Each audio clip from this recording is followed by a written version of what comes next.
Formula One atau F1 adalah ajang balap mobil paling prestisius di dunia, di mana teknologi, kecepatan, dan strategi bertemu.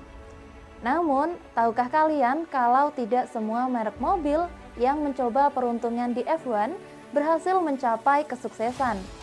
Beberapa bahkan gagal total yang meninggalkan jejak kegagalan yang menjadi pelajaran berharga. Nah, ini dia brand mobil yang gagal di Formula One. Yang pertama, Lola 1997. Ada yang tahu brand ini?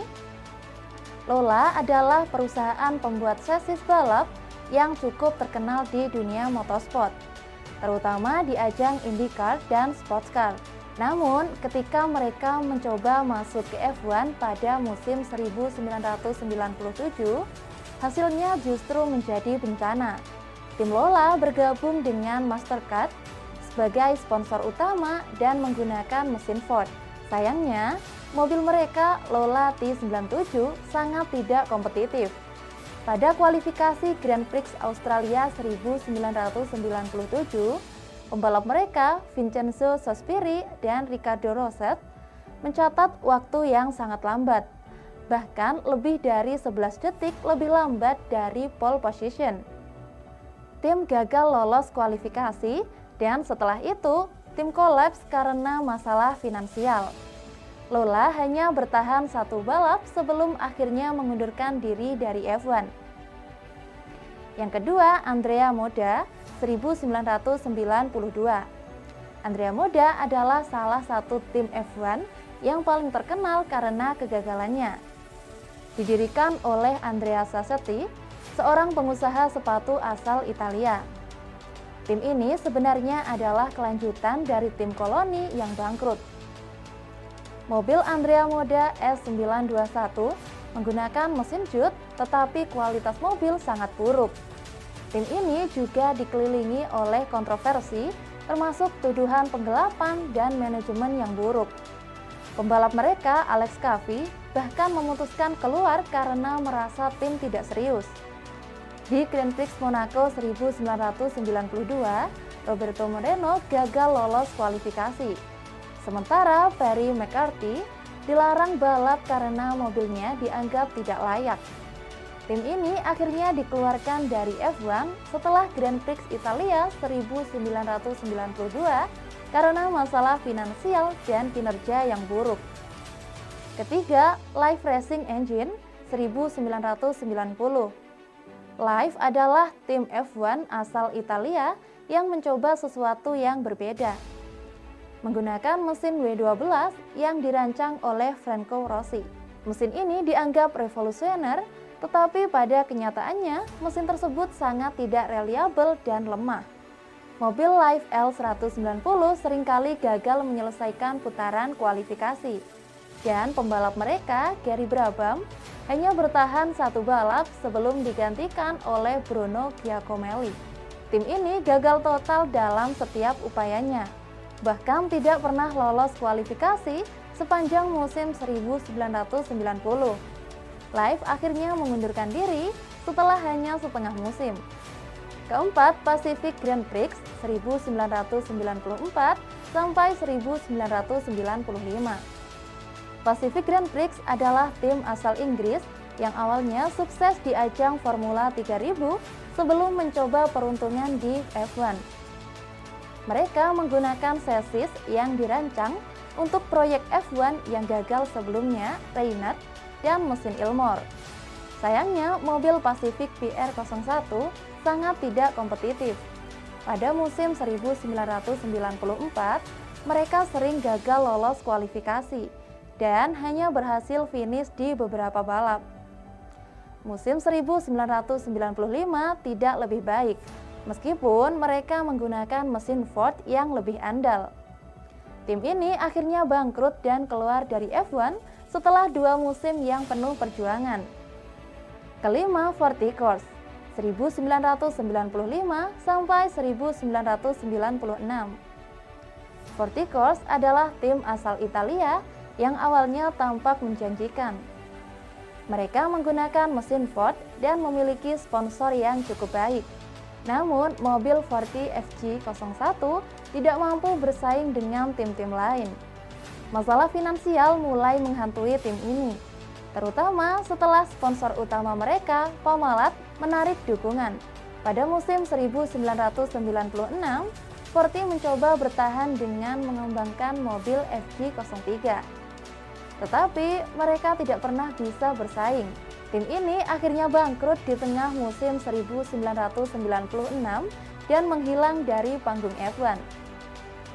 Itu dia beberapa brand mobil yang gagal di Formula One.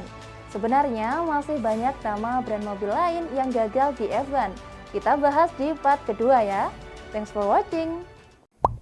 Yuk kita bahas Super License alias SIM untuk balapan F1. Kira-kira bisa nembak nggak ya?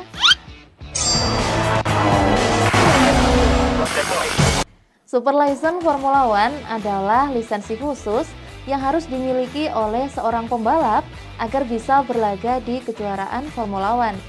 Ya, biar mudah kita sebut aja SIM alias surat izin mengemudi. SIM F1 ini diterbitkan oleh Federation International de Automobile atau FIA, yakni Badan Pengatur Motorsport Dunia.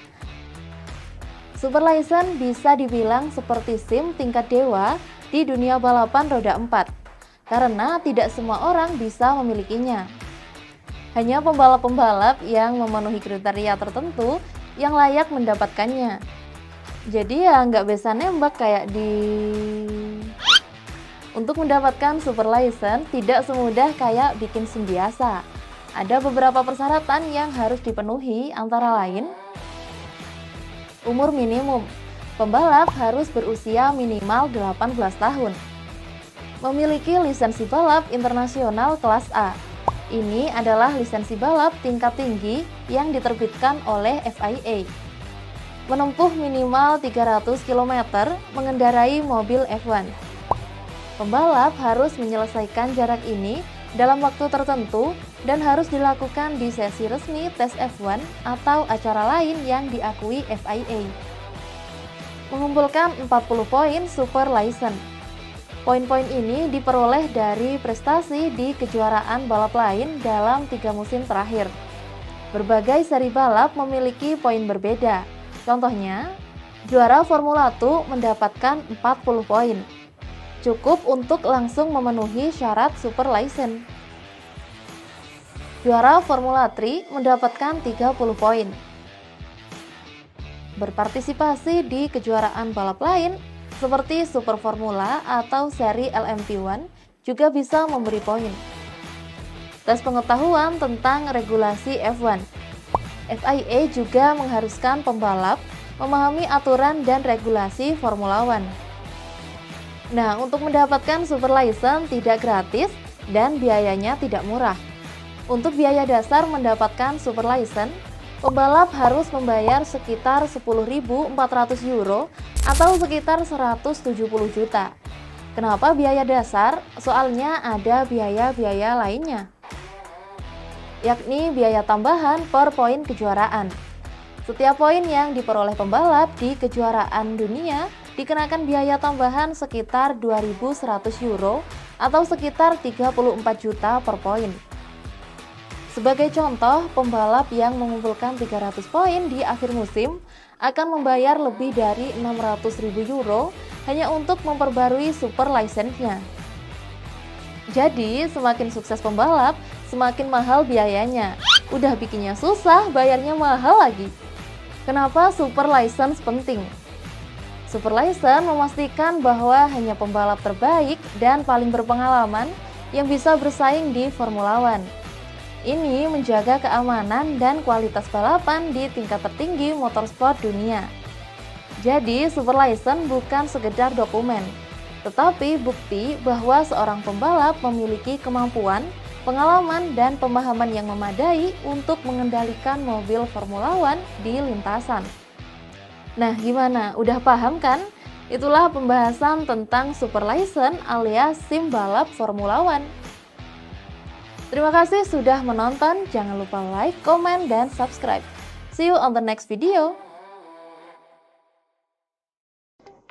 Do you think being a racer, Evan, is easy? Just try it if you can. Formula One racers are required to have excellent physical and mental health. They are probably the fittest athletes in the world. The minimum weight of the pilot and his seat is 80 kilograms. Anyone who is lighter must add weight to the car. These requirements force racers to have a healthy diet and build muscle mass. What is an F1 racer's training like? Neck. On social media, racers offer strange poses during fitness training and often not how to strengthen the neck. Many use resistance bands to imitate the force experienced when cornering at high speed. Some also wear heavy helmets when increasing muscle mass. As a result, they are able to shift a 40 kilograms load with just their neck. It seems that F1 racers have the strongest necks in motorsports, arms. Although F1 cars use power steering, it does not mean that racers can have thin upper bodies. Pull-ups, press-ups, and bench press lifts. So their menu when they want to strengthen their arms and shoulders. Strong biceps, triceps, and forearms make it easier for drivers to operate the steering wheel when exposed to G-force. Legs. Usually gym sessions always include squats for gluteus muscle strength needed for stability. Weightlifting can strengthen the hamstrings and quadriceps that help drivers provide braking power to stop F1 cars several times per lap. Calf muscles cannot be ignored in exercises such as jumping onto boxes and going up and down on tiptoes with dumbbells in hand. Very effective. Core. For core muscles, a popular movement is for drivers to sit on the floor positioning themselves as if they were in a car. They then rotate the heavy disc clockwise and counterclockwise as if they were driving. A more conventional way is plank and posit, including its variations. Another common F1 driver also does ball training, namely reflex and coordination training that is very common for Formula One drivers. Although it sounds simple, this exercise is very important because it is directly related to quick reactions, eye sharpness, and hand coordination. This exercise involves catching two balls that are dropped alternately. The driver's job is only to catch which ball is dropped quickly. It looks easy, but it's really hard. And that's the heavy training for drivers. Evan, wanna try? Don't. Heavy, you won't be able to. Let them do it.